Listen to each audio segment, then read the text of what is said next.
Berlin wanted Kiev to crumble like a cookie when Russia sent its troops into Ukraine. This is not a claim we are making. Take a wild guess who made it. No, it's not Russia. It's this guy. Remember him? He is the former Prime Minister of the United Kingdom. Out of power thanks to political instability, Boris Johnson has grabbed headlines not because of a scandal, but because of his revelations that have left Germany red-faced. Johnson may have ended up exposing the real mindset of the European Union before Russia's invasion of Ukraine began. By the looks of it, Europe's largest economy wanted Ukraine to be swallowed whole by Russia. Hello and welcome. This is Shubham Chauhan and you're watching First Post.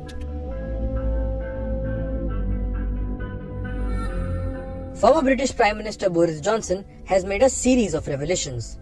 Let's first listen into what he said. But different countries had very different perspectives. I mean, be in no doubt that the French were in denial right up to the last moment. The Germans, for all sorts of sound economic reasons, really didn't want it to.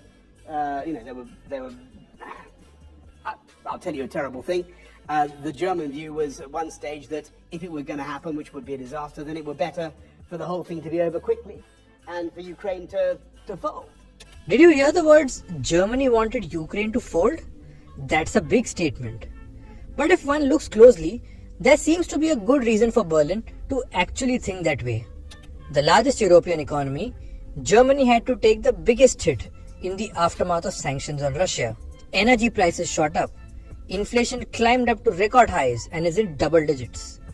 Businesses are shutting down and the economy is in absolute chaos. You see, not getting involved in the war would have saved them and the West. Yes, all of them. A lot of trouble. In fact, it was under Chancellor Olaf Scholz that Berlin was skeptical initially to offer full support to Ukraine. It was wary of what aid to give and what not to. Eventually, quote-unquote, all sorts of sound economic reasons, as Johnson claims, had to make way for a supposed show of European unity. Germany has often been looked at as a conservative ally of Ukraine in the European Union, one that doesn't give in to Ukraine's demands immediately. To be fair, Berlin has, after its initial reluctance, become one of Ukraine's main arms suppliers. Tanks, missiles, armored vehicles, you name it. Germany has provided all of this to Kiev to counter the Russian invasion. Since the end of January 2022, the German government has committed 1.2 billion euros to Kiev, and it continues to do so at the expense of its domestic needs.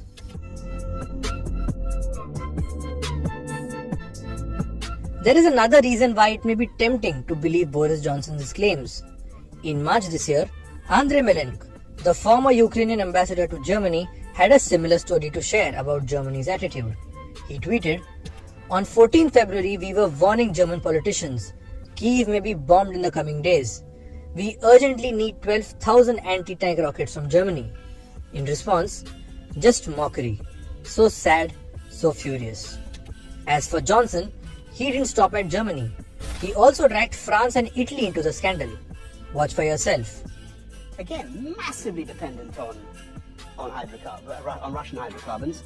At one stage, simply saying, that they would be unable to support. There's a sense that each EU nation wanted to look out for its own interests, like it should, but eventually gave in to adhere to the spirit of quote-unquote European unity.